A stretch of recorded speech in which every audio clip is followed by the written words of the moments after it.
Hello there, and welcome to the Average Pundits podcast, your home for all things Premier League. And we have an extremely exciting topic for you today on the Average Pundits podcast.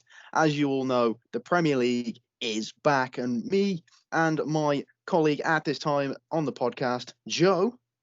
Thank you very much, mate. Hello, how you doing? Good. We are extremely excited for the Premier League to be back, aren't we? Yeah, it's been a long time coming. Thank God. I mean, we hope that you guys have been enjoying the content we've been making. But obviously, when the football is on fit and flying, that's when we're at our top form. So hopefully, we can start coming out with some interesting content now that we've got a full regime of football back. Quarantine is going to get a lot easier with the entertainment on show, and we have a lot of extremely interesting topics to talk to you out of all of the games from the week of Premier League returns, game-wise.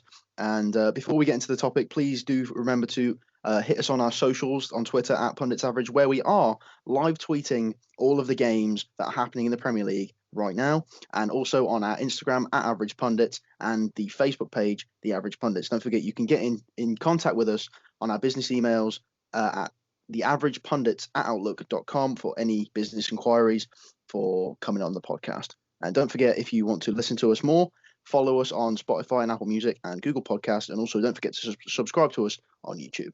So, Joe, shall we get into the meat of the Premier League breakdown for this entirety of this week? There's so many games to get through. What an exciting time. Yeah, there literally are so many games. The very first game to kick back the Premier League was a rather, kind of lackluster 0-0 draw, which luckily, with the rest of the games that we got to talk about, there were some better performances. But Aston Villa versus Sheffield at home, a 0-0 draw with a very interesting talking point, though, Reece. Absolutely. You've watching this game live tweeting this game on the Wednesday. The one big talking point coming out of that game was VAR and Hawkeye letting down Sheffield United, and this came from a cross that the goalkeeper Nyland let in. He fell into his own net. The ball was dragged across the line, and Hawkeye, the system which vibrates the referee's watch to alert him for any goals that cross the line that may have a bit of questions, and the buzzer didn't go off. Hawkeye have issued a statement apologising to Sheffield United, but surely an apology isn't going to, fund the full 3 points that Sheffield United need to get into their Champions League spots that they might rightly deserve at this point.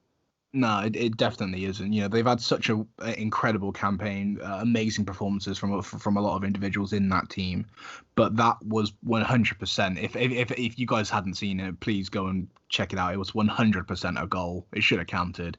A terrible mistake from the goalkeeper, but he certainly got away with it. So Aston Villa get a point, against a tough opposition. So I'm sure they were quite happy with the final result of that game. But, apart from that, not too many other talking points. But, it was certainly a controversial way to kick off Premier League football. Absolutely. And we move into the next game that we have, probably one of the more controversial games. A lot of talking points coming out of this game. The Etihad, Manchester City were hosting Arsenal. A very main event style game on the Wednesday. A very strong opening from Arsenal, but the game did in fact end 3-0. A lot of things going wrong. Early injuries to Granit Xhaka and Pablo Mari caused Arsenal a lot of trouble, and this spiraled downhill when the Brazilian centre-back David Luiz came on. This is where the problem started for Man City. If you, as Joe, we'll probably say this numerous times. If you haven't seen it, please seek out all of the things that we're going to talk about. David Luiz comes on and he tries to control the ball with a bouncing ball to his with his knee. He missed the ball, as Jamie Carragher said during his punditry on Sky Sports. He said, as a centre half, he can't believe that he didn't clear the ball. He just didn't hoof that ball into Rosette. And I completely agree. He should be getting rid of that ball completely. So Raheem Sterling scores the first goal, and then David Luiz gives away the penalty to make it 2-0, which sends Arsenal down to 10 men. What happened with David Luiz this game? Honestly, I feel like it was almost like a long time coming. It was like shaking a bottle up and then when she finally opened it, just like fizzing uncontrollably. I feel like this kind of performance from David Luiz was kind of building up. He's had a very underwhelming season at Arsenal. I mean, when the signing came in, I think alongside quite a lot of people, I wasn't mad about it. 8 million from Chelsea, a seasoned Premier League defender. He's also played outside the league. He's got lots of experience, playing top flight football. For only £8 million, I didn't think it was too bad on paper. But the problem with the actual transfer was, I think they signed him in expectance to have, to fix all the defensive problems. But he was somebody who needed a competent defender next to him. And Arsenal had no competent centre-backs, in my opinion. So just signing somebody who's coming to the end of their career, it's not exactly fixing the hole. It's just a short-term solution. And the cracks started showing, throughout Arsenal's entire season. I mean, even whilst Emery was still, at the club and is followed on through to Arteta's reign.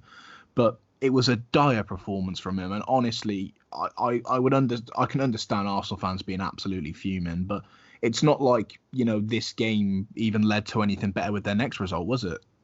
Absolutely not. And Brighton fans will be absolutely buzzing with the fact that they have beaten Arsenal. I mean, to be fair, their relegation battle is still underway, and Tottenham fans are also probably really happy that Arsenal have no chance of really catching them. Arsenal stuck in 10th place now, Spurs in about 8th. So Arsenal they're in a really sticky situation. I get Matty Ryan had a fantastic game. He saved multiple goals. Pepe fires Arsenal into the lead. It was a really good curling goal. But as we've seen so many times in not even just this season, but so many times in the last couple seasons under reigns of Wenger, Emery, and Arteta, they somehow blow the lead. A scrappy goal gives Brighton the leveller, and then Maupay, the French striker for Brighton, beats the keeper, chips it over him, and I guess the questions do really need to be asked about this Arsenal team and whether Arteta might be the right man or whether more investment needs to be made. And who where do Arsenal go from here? Can they obviously you say that they put David Luiz in, which is like basically putting a bit of sellotape over a leaky pipe, but that's going to burst at some point. And who could they bring in to fix this gap? Well, that's the question, isn't it? It's who you bring in to try and fix the predicament they find themselves in. I mean, this game also, having Bernd Leno injured as well after a collision with Maupay earlier in the game, that was a massive talking point for the game. It's a huge loss for Arsenal, obviously losing their number one, and we don't know how long Leno's going to be out for. But that game led to more talking points as well, didn't it? Because after that injury, a lot of the headlines were focused on Guendouzi apparently antagonising a lot of the players, talking a lot of kind of trash talk, kind of like trying to rile up the Brighton players. I heard a lot of stuff about him saying, about wages and stuff, that he earns more than them and all that stuff.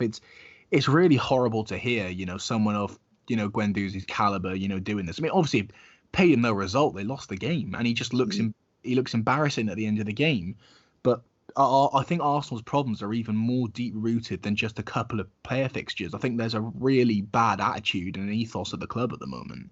I know the fans aren't happy. I don't think you can fully blame Arteta. I certainly don't think he was the right man for the job.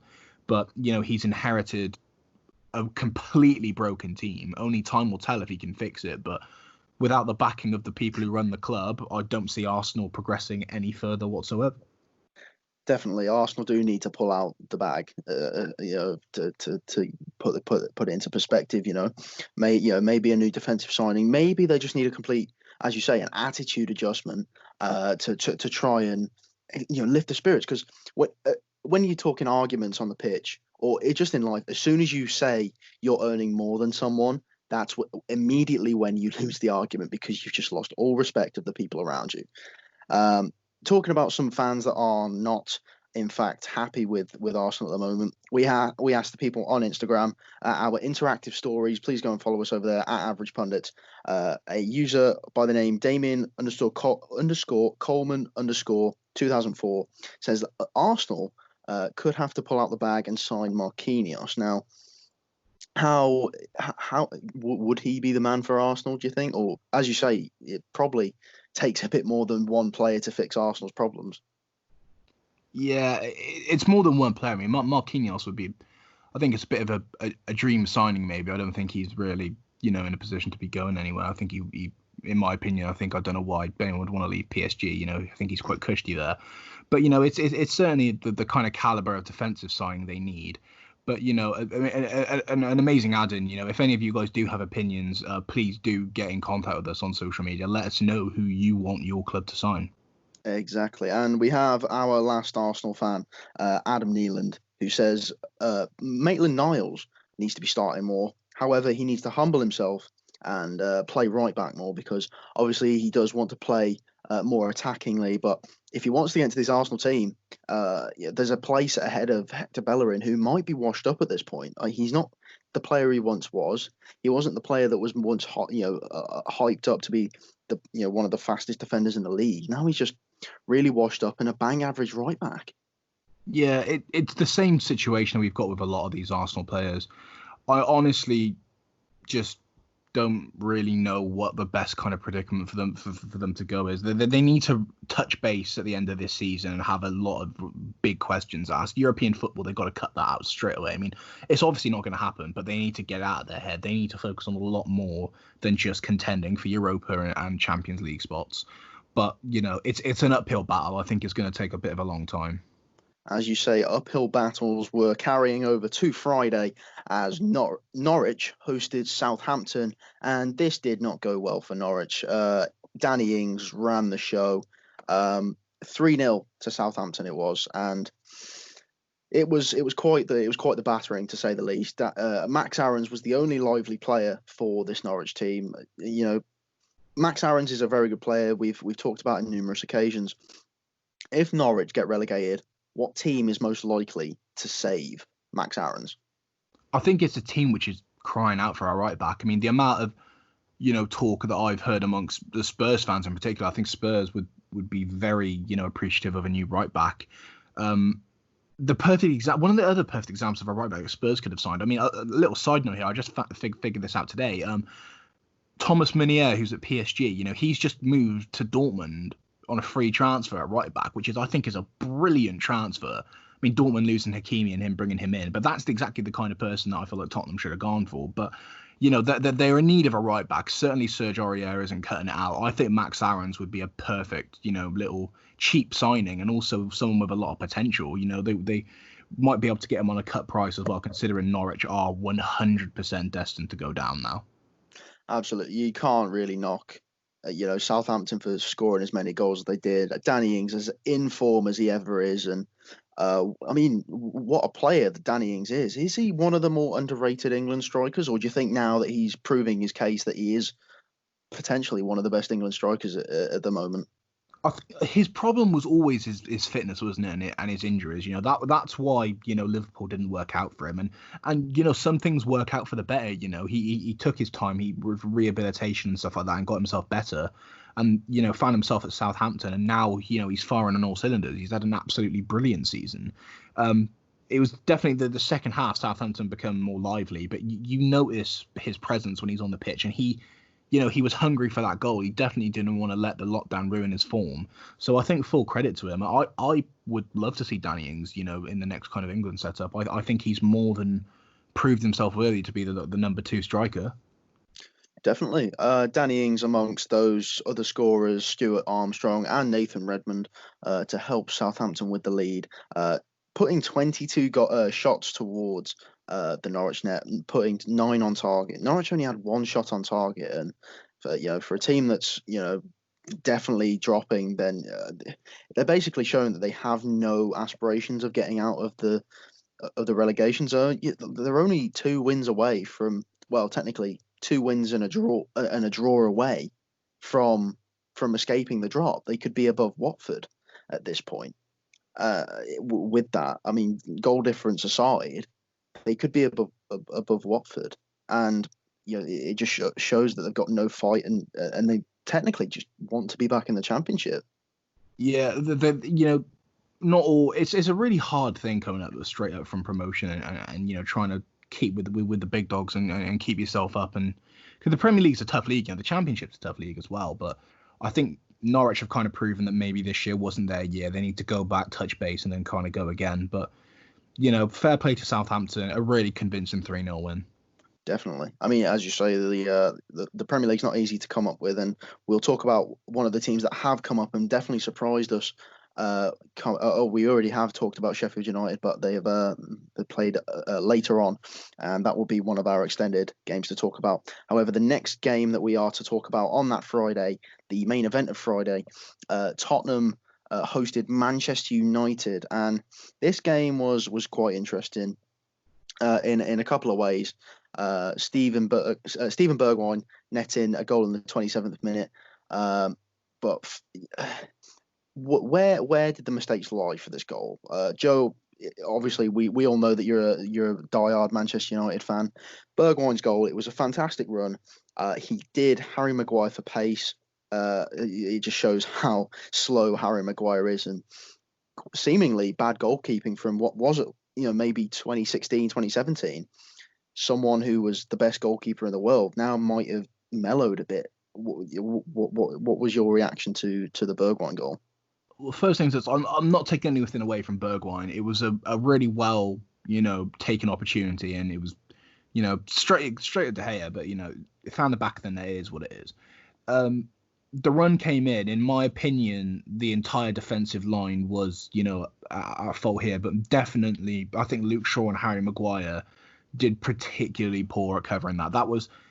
That Harry Maguire mistake is something, that you really do not want to see, especially from someone you bought in, in the summer, and you're putting a lot of faith in to lead your back line. And I still have the faith in Harry Maguire. I 100% do. I think the targeting of him online, I think, is quite disgusting. And that's my opinion, Whenever anyone comes to Manchester United with a big price tag, they instantly have a target on their back. They cannot put a foot wrong. And being compared to Virgil van Dijk, based on the current form he's been in the last couple of seasons, it's always going to be an uphill battle. So I feel like he's definitely got his work cut out for him. It was a basic rookie mistake from Harry Maguire, very poor defending, and it was also very poor goalkeeping from De Gea. It was two mistakes on both of their parts. I think De Gea vindicated himself a bit later on. He had that amazing save, where he pushed the ball over the bar. I think Lloris had a couple of those as well. The game 100% changed when Pogba came on. Bruno was phenomenal for the entirety he was playing, but the game definitely changed when Pogba came on as well. The two of them seemed very very in sync. They seemed to know what each other were doing. I've got to admit, there's that pass from Pogba as well. The one I'm talking about where he knocks the ball wide. I think it was to Rashford. That was obscene. What a pass. But it was a penalty in my opinion. It was a penalty. It was definitely one that was kind of made a meal of 100%. But Dyer completely got skimmed by Pogba. There was enough contact for the penalty to be given. I definitely think it was a bit softer, but it was tactical play. The penalty was given, and a well converted penalty from Fernandes. Still keeping in good form from him. The other thing that happened in that game was the second penalty call, which was not a penalty at all. No, absolutely not. And I mean, you talk about the penalty that Manchester United did win, and well, it shows that Manchester United do need someone on that right hand side. I think that the game, as soon as you say, Pogba came on, but not only Pogba, Mason Greenwood as well. The pace was picked up so much by Manchester United, and the Greenwood and Pogba substitution just made the attack look deadly. And you need more players that can convert more dribbles. I was talking to someone on Twitter who came up with a very good opinion, Mr. Nice Guy on Twitter, and he says that Manchester United do need a player that is a natural dribbler of the ball. As you see in the game, the penalty one was a dribble into the box, and there wasn't enough. There hasn't been enough of that from Manchester United. Bruno Fernandes and Pogba linking up. Obviously, Sky Sports are hammering home this tandem of Pogba and Bruno, kind of a storyline from Martin Tyler, maybe a bit of a biased Manchester United fan, but I'll leave my opinions at the door. That's the whole thing, man. Yeah, keep going. And so I do agree. It was definitely a penalty. Pogba didn't go down softly. I think it was a definite penalty. Bruno Fernandes took it away very nicely. And again, the VAR overturned the penalty that was given. You sort of got the sense in the last, in extra time, not in injury time. Sorry. Manchester United kind of had no, problems with the draw. They kind of played it all out, passing back to the goalkeeper. Harry Maguire kept it for a good 30 seconds at the back line before Greenwood's last chance. I mean, if that play would have come off perfectly and the shot was not whiskers away, we would be talking about a 2-1 victory for Manchester United here. I think we were the better team in that. Maybe not by much, maybe only very slightly. But I think we were the better team. The Harry Kane wasn't present in that game at all. I know Martial was pretty quiet as well. He had a couple of good chances, but he wasn't as clinical as you'd want him to be. But Harry Kane was pretty much non-existent. I think if Harry Kane turns up on the day, it's a different story. But the games where he's quiet, that's the chance that we have to, kind of take opportunities and definitely get something. As a first result back, I wasn't mad at it. It's good to get a point. A lot of the rest of our games, I think, are definitely more in our favour. So that was one of the tougher games that we had left to play. But, we came away with it. The only last talking point, I think, from it, that second penalty, that wasn't a penalty. Thankfully, it wasn't given. Speaking unbiasedly here, it was a dive. It was a dive from Fernandes, Yeah. I have no disillusions about that. And when there's a dive, and especially when VAR checks it, it's a yellow card. It's a yellow card simulation, and that wasn't given. And I saw another really interesting example of this, which I will talk about in the games where we do approach it. It was another game that they recently played where it was a clear dive and just nothing being given to it. So I think that is another thing VAR needs to really assess, but that's a whole nother discussion in general. I'm sure we can fit a podcast somewhere down the line about that. Yeah, definitely. You see this, penalty that, I mean, yeah, it was a definite dive. Like, you can't, there is no argue. All the camera angles covered it, and I think Bruno Fernandes probably learnt his lesson after. He might have got a telling off from Ole after that, a bit of a smack bottom, but definitely shouldn't be doing that again. Diving is definitely not the way forward, and I know that a lot of players at top teams are sometimes heckled for diving a lot, and Daniel James at the start of the season, Luis Suarez when he was at Liverpool, and a lot of these fast players now are known, well, not necessarily known, but they are linked with diving. And one last point that I do want to make about this game, a surprising player that I thought was probably the runner of the show in the first half, Erik Lamella, played really, really well. I thought he was all over the pitch. He played in central attacking midfield, which isn't his natural position. He's a right winger, but maybe playing him in central attacking midfield as a central attacking midfielder is definitely probably better than than most positions that he's played at the moment. Like, Mourinho might have found his player to play in that position. He was definitely one of the more prominent players on the pitch. He's someone, in my opinion, I don't think he'll be at Tottenham for particularly much longer. I don't really think he has much of a tenure, especially with players like Dele Alli and Lo Celso, who could occupy that attacking midfielder role, maybe possibly better than him. But yeah, it was an interesting little display, from Lamella there. But all in all, as a 1-1 result, at the end of the game, I was asked straight away what my opinion was. I said it was what it was. It was what it was. I think there'll be better games to come. I think it was an interesting view back from both Tottenham fans and Manchester United fans on what their teams have been up to. And I think both clubs have, a bit more positive form to look forward to. Absolutely. Speaking of wanting more positive form, we move on to Saturday's game with the first game of that day, and it was Watford versus Leicester. Watford hosted Leicester to a 1-1 draw. Watford had chances in the first half to take the lead, and early in the second half too. Decore and Sarr in the first half, and then Deeney missing a header. Soyuncu as well had a really good chance to try and put Leicester in the lead early on as well, but again, not able to put it. And as a centre half, you pride yourself on heading accuracy and trying to score the goals in the air. And Yeah. I think it was definitely a weird game. I think Watford were the better team for most of it. Yes, they were. Like Leicester were very sloppy at times. They gave away the ball a lot. Both keepers, however, they did play really well. And we had two really good goals in this. Ben Chilwell's was definitely the best goal of the week by far, and maybe a contender for goal of the season. It was picture perfect, and it was hit with so much. It was hit with force. Yeah, it was an incredible goal. He had no right to score that. I think most of that game he was getting kind of bullied by Sarr. I think Sarr played brilliantly, but yeah, towards the the last kind of dying minutes of the game, that was an absolutely brilliant goal to score. But to kind of flounder it and to end in a 1-1 draw, it definitely took away from the game, didn't it? Yeah, Dawson's slightly slow bicycle kick, but it still gave Watford the fighting chance to stay above the relegation zone that they desperately need. And Watford are showing that they are looking at turning their form and staying out of the relegation zone. And sort of carrying on their momentum from just before the break, where they absolutely hammered Liverpool.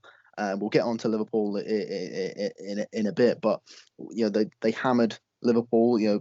As we said, Ismail Assar just running the show against us, and he's carrying on his form. So maybe he's looking at staying at Watford for the next season, or maybe his stock has risen significantly and could earn a move outwards.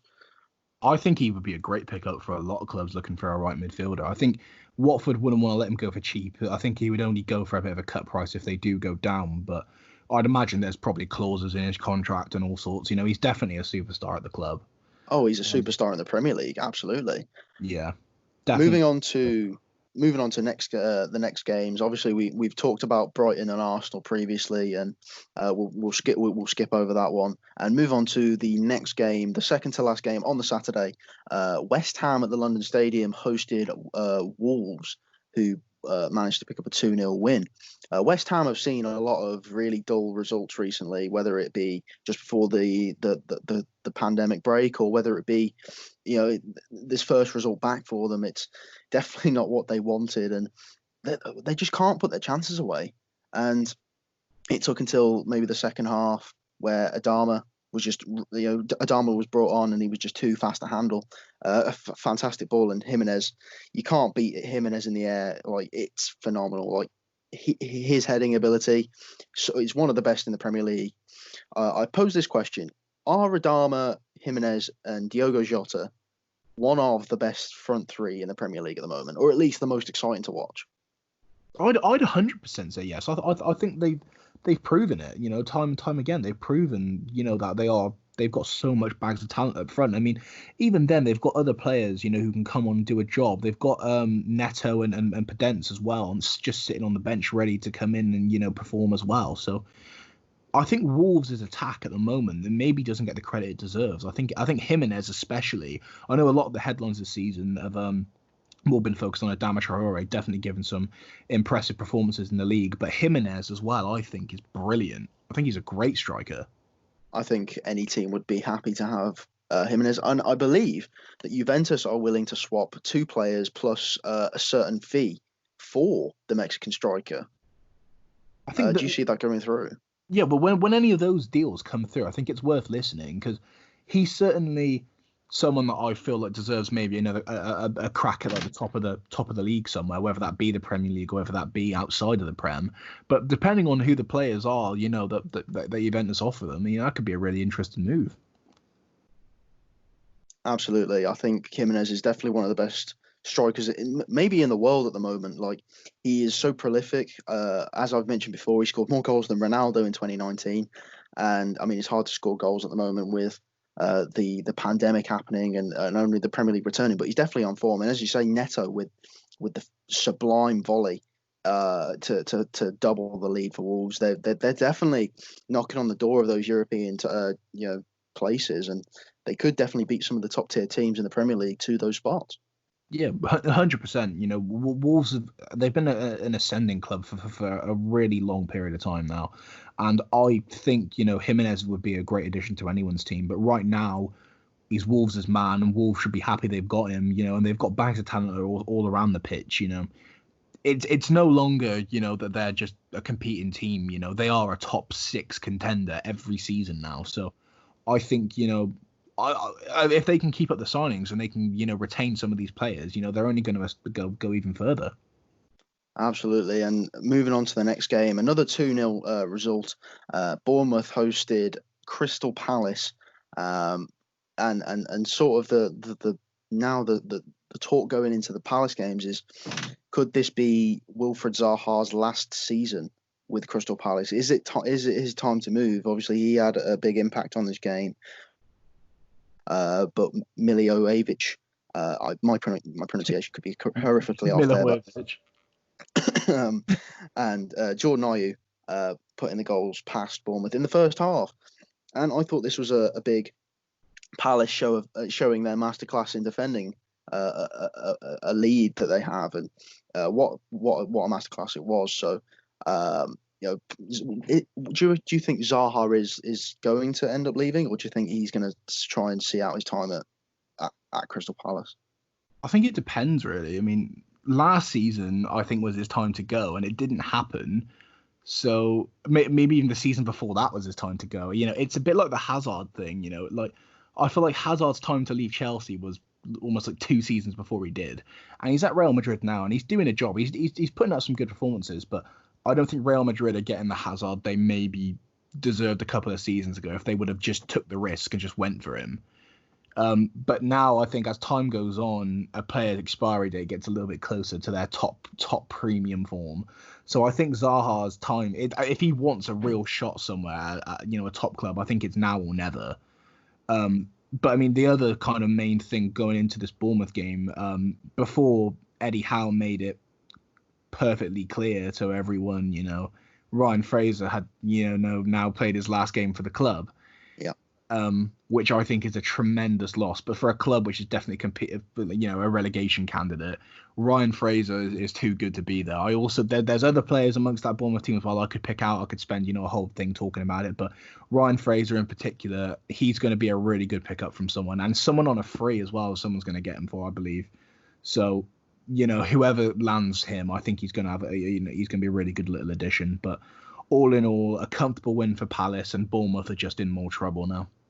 And we move on to Sunday's games, and trouble was definitely on the horizon for a team that we've previously mentioned, the first team actually to have played.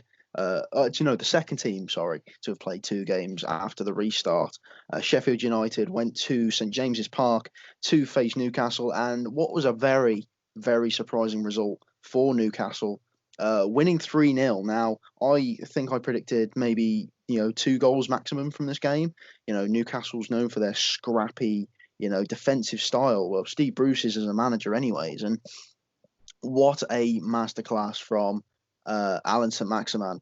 I have to just say, like, after this game, I was a fan of him before, but I am such a fan of him now. Like, he does so much on the ball. Like, after speaking to someone on Twitter as well, and saying, Manchester United, do they need a pure dribbler? Could Alan St-Maximin, have his stock risen enough to play for Manchester United? I mean, Newcastle probably won't let him go for cheap, but would it be worth taking the risk on a guy like St-Maximin? I don't know. I like St-Maximin as a player. I think he's undoubtedly talented. I think he needs to refine it a little bit more to the Prem. We've seen a lot of players come into the Premier League who are very skillful, very quick, great dribblers. They've got bags of skills, to kind of dish out, especially as a winger. But I feel like it's about more than that. It's about definitely refining your game, using, the talents that you've got, and just kind of taking yourself to the next level. I don't quite think Maximin's there yet. I think right now we're seeing really good glimpses every maybe third or fourth game, that Newcastle play, that he's definitely got the talent there. And he was certainly prominent in this game, but I think he's got quite a bigger, climb to go yet. I think definitely his stock would have risen since joining Newcastle, and I think he will have started turning a few heads just by the performances he's turning out. But I think he's not quite the finished article yet. Matt Ritchie, he was also somebody who had a really good game for Newcastle, as well as, a rare goal from Joe Linton. Oh, this did come after an absolutely horrifically missed chance from Joelinton in the first half. It could have put Newcastle 1-0 up, but it falling flat on his face was kind of a metaphor for his entire Newcastle run at the moment, not scoring since August, and now coming back and scoring against Sheffield United, which for Sheffield United to let Joelinton score, that's they've played bad then, and this is not the run of form that Sheffield United needed at the moment, especially after being, some would say, robbed at Aston Villa and making the journey to Newcastle and getting absolutely smashed 3-0. It's a game that it's a weird thing to see in there. No one expected it. Yeah, like Newcastle played so well. Sheffield United just kind of looked like they were in shock after the Villa draw, and they were kind of looking to recover from that, and they weren't actually able to. I think the game was well and firmly put to bed after the red card. I think it was the 50th minute. John Egan. Yes. That was after an altercation with Joelinton in the first half, where they both got booked. And then Egan actually got sent off for a tackle later on, as you say, in the 50th minute. And that's definitely Newcastle took advantage of the 10-man of the 1-man advantage, sorry, and definitely honed in on and took advantage and scored, managed to put 3 goals past Dean Henderson, which is a rarity nowadays, because going into this game, they were the Sheffield United were the least. Well, they had the second least goals conceded in the Premier League, only behind Liverpool, who are currently in first. They had only conceded a couple of, I think it was about 25 goals, and they conceded 3 in the space of the 90 minutes. It was certainly a disappointing performance, especially after the season Sheffield have had. Hopefully, for their sake, they can turn it around and not kind of reflect too long on the performance there. I mean, Dean Henderson, especially, is somebody who has been so, he's been absolutely immaculate this season. All the performances he's given, and he's putting a lot of pressure on David De Gea at Manchester United at the moment. Again, a whole nother conversation. Something I do have my own opinions on, but definitely will save for another podcast. But yeah, it's something definitely to write off and maybe focus to the future. Hopefully Sheffield can turn it around. But fair play to Newcastle and fair play to Steve Bruce.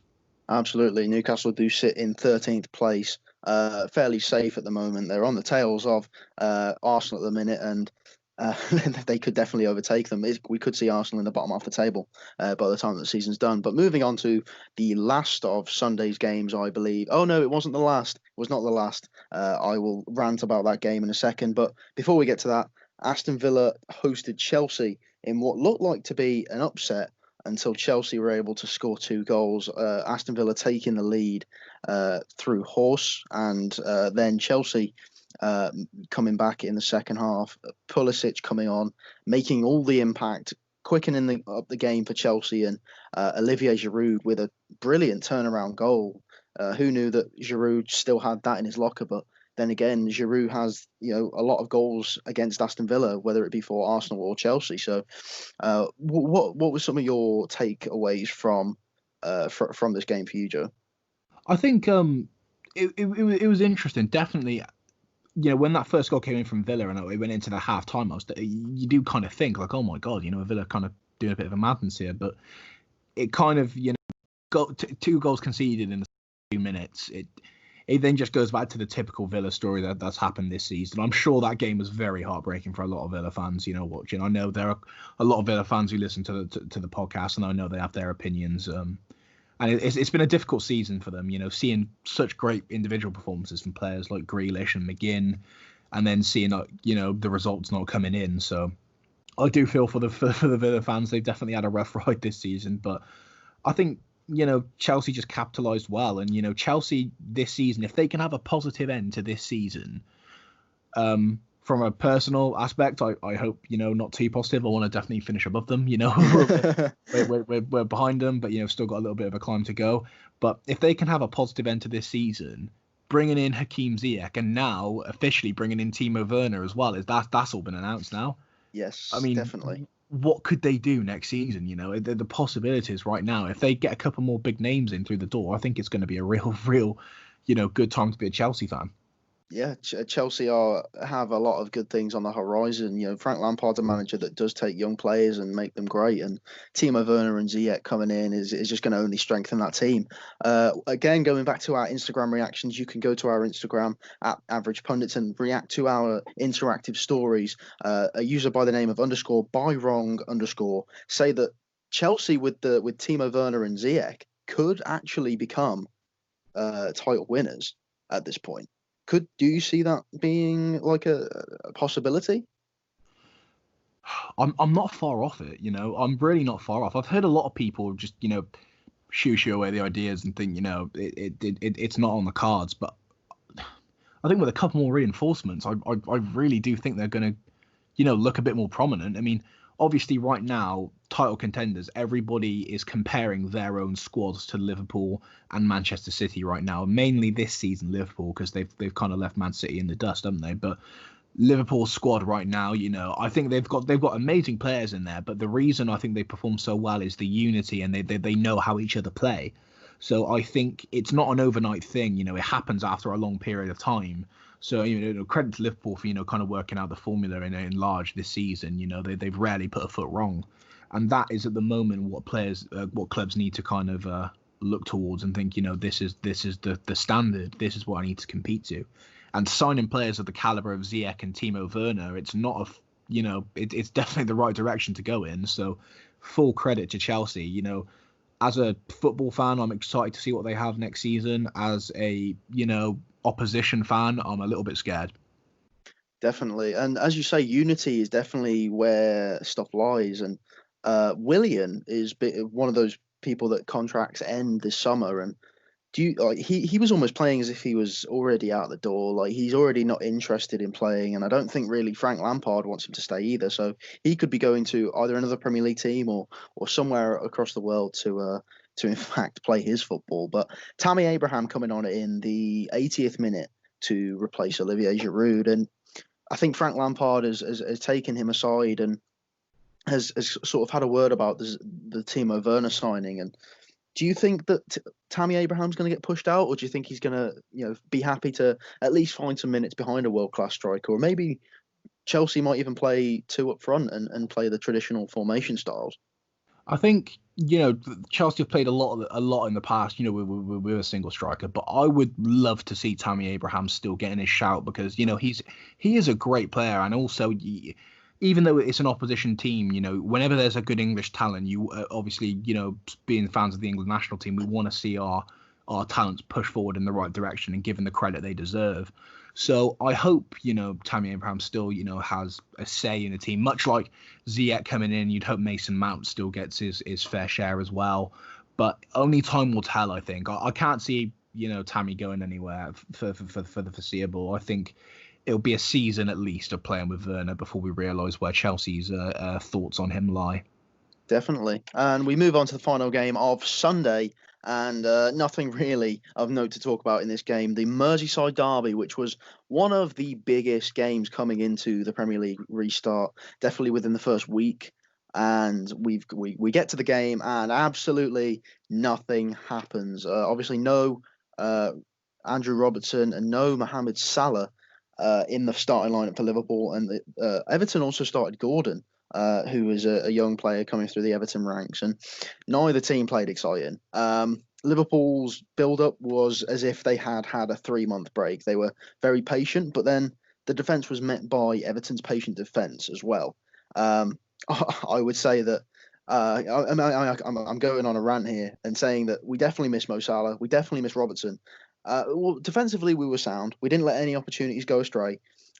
Richarlison had a very close chance, which I thought was way too close. We shouldn't be letting a guy of the magnitude of Richarlison, who can finish with either foot, we shouldn't be letting him anywhere near the box. Van Dijk kind of had him at bay for most of the game, but Liverpool were playing with no urgency. We wasted our chances, and as a Liverpool fan, I am quite honestly disappointed.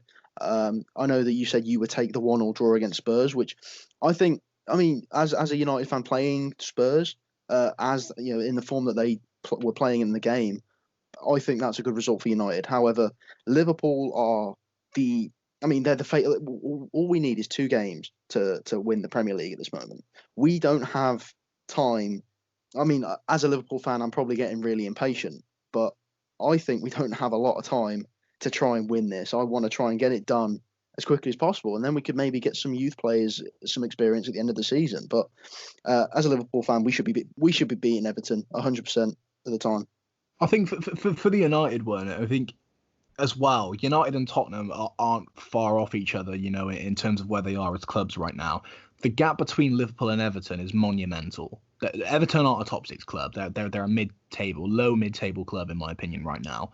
I feel like Everton, every now and again, they have the players and they have maybe the manager, especially in Ancelotti, to be like, okay, Everton, all right, you've got the foundation, let's see what you can do with it. But it's rare that we ever see a real push from Everton, and I think Ancelotti could be the man to do it. But again, as we always say, things don't happen overnight. So in this game, a friend of mine before the game, he genuinely said to me, it's either going to be a battering, it's going to either be like 5-0 Liverpool, or it's going to be a 0-0 draw. He said it's going to be one or the other. It's either going to be a battering or nothing at all. And I kind of questioned it, where the optimism was. Shouldn't it be? I thought it would be a straight battering, but he said, potentially coming back after the break, and and the Merseyside Derby, there's always something there. So there's always the potential for something to go wrong. So I don't think either club were particularly phenomenal in this game. I still think Liverpool are going to have no issues dusting off the rest of the competition, but it's a very disappointing result, I'd imagine, for Liverpool fans. Yeah, definitely. I think a lot of it came with the rustiness, and a lot of it came with just a lack of confidence. It seemed like we obviously before the break we had a lot of close. We got battered by Watford, and we had the close game towards the end of the first part of the season. Milner only just saving a victory and putting us within 2 wins of the Premier League title, and we still have 2 wins to get with the next game that we're going to talk about as well. And Liverpool, we just need to seal it off now. We had a lot of the ball, we had a lot of the touches in the game, and we allowed Everton still to have 3 shots on our goal. That, quite frankly, is not enough. Joel Matip going off. Looks like he had twisted his ankle and had to be taken off. That was one of the injuries of the game, and unfortunately Dejan Lovren came on, and that definitely didn't help Liverpool's chances of winning either. So that's kind of my rant about the Liverpool game. Please let me know your guys' reactions to the game, or any of the games talked about in this podcast. So the last game that we're going to talk about, I am fully aware that on the day of recording, we are recording on a Tuesday. Tonight, there are some games that are about to be played. Leicester will host Brighton, and Spurs will talk about will host West Ham. And those are 2 very interesting games that have a lot of promise in them. But first, we talk about the absolute hammering at the Etihad. Another hammering at the Etihad, should I say. Burnley were hosted by Manchester City, and a 5-0 victory for Manchester City. Kind of a slow 15 minutes, feeling out process. It was kind of like a boxing match. They were kind of, throwing jabs and walking around the ring a bit. And it took until the end of the first round, which was the drinks break, for Manchester City to finally crack Burnley at this point. And Phil Foden absolutely ran the show so well. And how good is Phil Foden? I think as a young player, I think he's brilliant. He's certainly City's best young talent. I mean, I'm massively fond of him. Again, plays for the opposition. Never good to have someone that good playing for the opposition. Yeah. He's 100% one of England's best young prospects. But I think if you're going to talk about Phil Foden, you equally have to talk about Riyad Mahrez in that game, because I think some of Riyad Mahrez's play off the right in that game was, again, phenomenal. And again, maybe Riyad Mahrez doesn't get the credit he deserves. I mean, it wasn't long ago, he was at Leicester in that amazing title-winning campaign, and he's done extremely well for himself since. But I think he is just such a good Premier League player, such a good player. I honestly think Mahrez is one of my favourite wingers. He genuinely is brilliant. He is a fantastic player, and obviously the Man City were favourites to come into this game.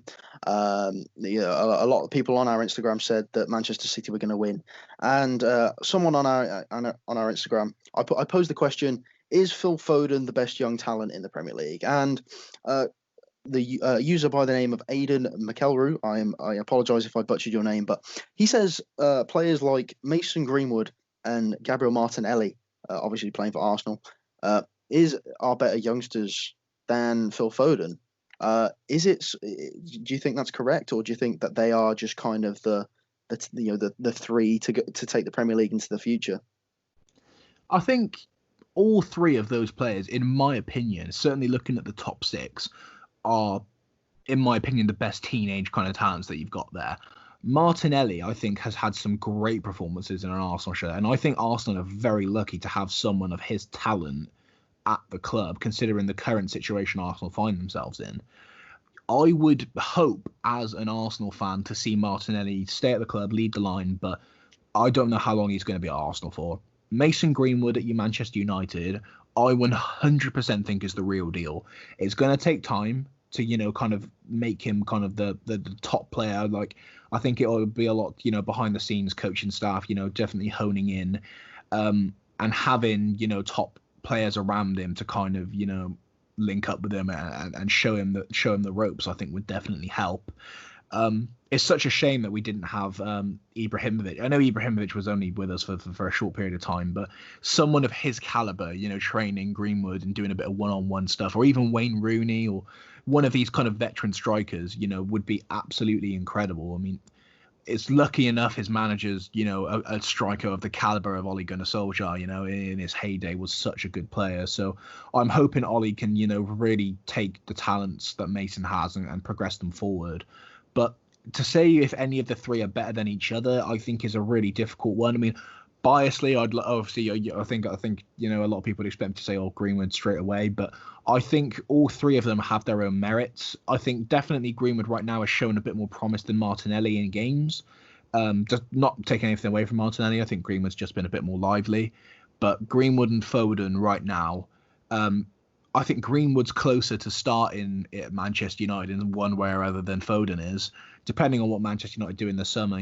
That right wing position, that's not Greenwood's best position. He's certainly a striker, but it's currently open. It's really, vulnerable, so he could make a lot of appearances off that right. But Man City, as much as Pep Guardiola, talks him up, you've got to hope that once David Silva does move on, for Foden's sake, that he fulfills that natural role. I think a lot of people expect him to, but again, only time will tell if he definitely does keep it up. Yeah, definitely. You mentioned David Silva. He netted his 75th goal in a Manchester City shirt. Do you think that could be his last goal for Manchester City, either at the Etihad or maybe just in general for Manchester City? I think he may have a couple more in him before, his contract goes up. I think everyone, is now well aware that this is, his last one at City. And he is one of the, alongside Kompany and Aguero, in my opinion, he's one of the first, legends of the modern City era. I think De Bruyne will join them, once this is once he's kind of a bit further down the line in his career. But Aguero, Kompany and David Silva, they add their names to the list of amazing Premier League alumni, and David Silva's been an absolute phenomenal player to watch in the Premier League, and City have they've enjoyed him for so long. It's going to be hard to let him go, but if Foden's the man they've got to replace him, the future does not look so hazy. Absolutely. And I mean, Phil Foden, could he replace David Silva very, very easily, or do you think that for it, like I keep saying that the chemistry and the leadership of Manchester City kind of left this season when Vincent Kompany left for Anderlecht. Do you think that's going to happen with Manchester City when David Silva leaves as well? It's another big name, isn't it? It's another big name that goes. You've still got Kevin De Bruyne, you've got Raheem Sterling, and you've got Aguero. Those three are very prominent players around the club, as well as Fernandinho, But I think a few more, reinforcements are definitely needed for City. Maybe defensively, I think that's where a lot of their problems lie. Attacking wise, they're solid, but I think a couple of maybe defensive reinforcements just to bolster, Laporte's kind of amazing presence that he's got would definitely be the step in the right direction. But it's a big loss. It's certainly a big loss. But on the pitch talent, I think Phil Foden could be an exciting thing to bring into that team. Definitely. I mean, from this Burnley game, I saw a lot of Foden's talents. He wants to get involved. He's playing with such a confidence that he just does want to get on the ball. And you mentioned the pass in the United game towards Rashford in that game, and I saw another pass that was phenomenal. Phil Foden, a no-look pass towards Bernardo Silva to set up David Luiz's goal, and he was the playmaker. He had his fingerprints all over this game, and he definitely did show that he wants to fight for his place in the team, and he definitely wants to be there for City when they need him the most. So Phil Foden rounds out Monday's games. The one game for Monday, and there are two games being played later tonight on the Tuesday of recording. We'll probably have something to say about that in our next podcast. However, if you did enjoy, please go and share with anybody you can. If you're watching on YouTube, please give us a subscribe and maybe even like the video if you want to. We're not going to force you. If you're listening to us on Spotify, Apple Music, or Google Podcasts, please do give us a follow on our profile page. That would mean the absolute world to us.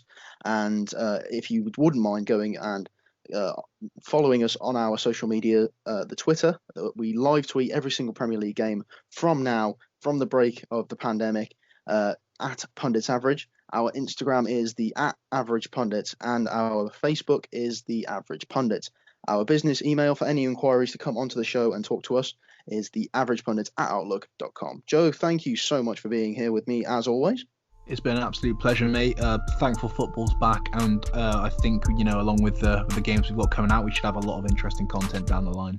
A lot of interesting content for you, the listeners, and thank you indeed for listening to this podcast.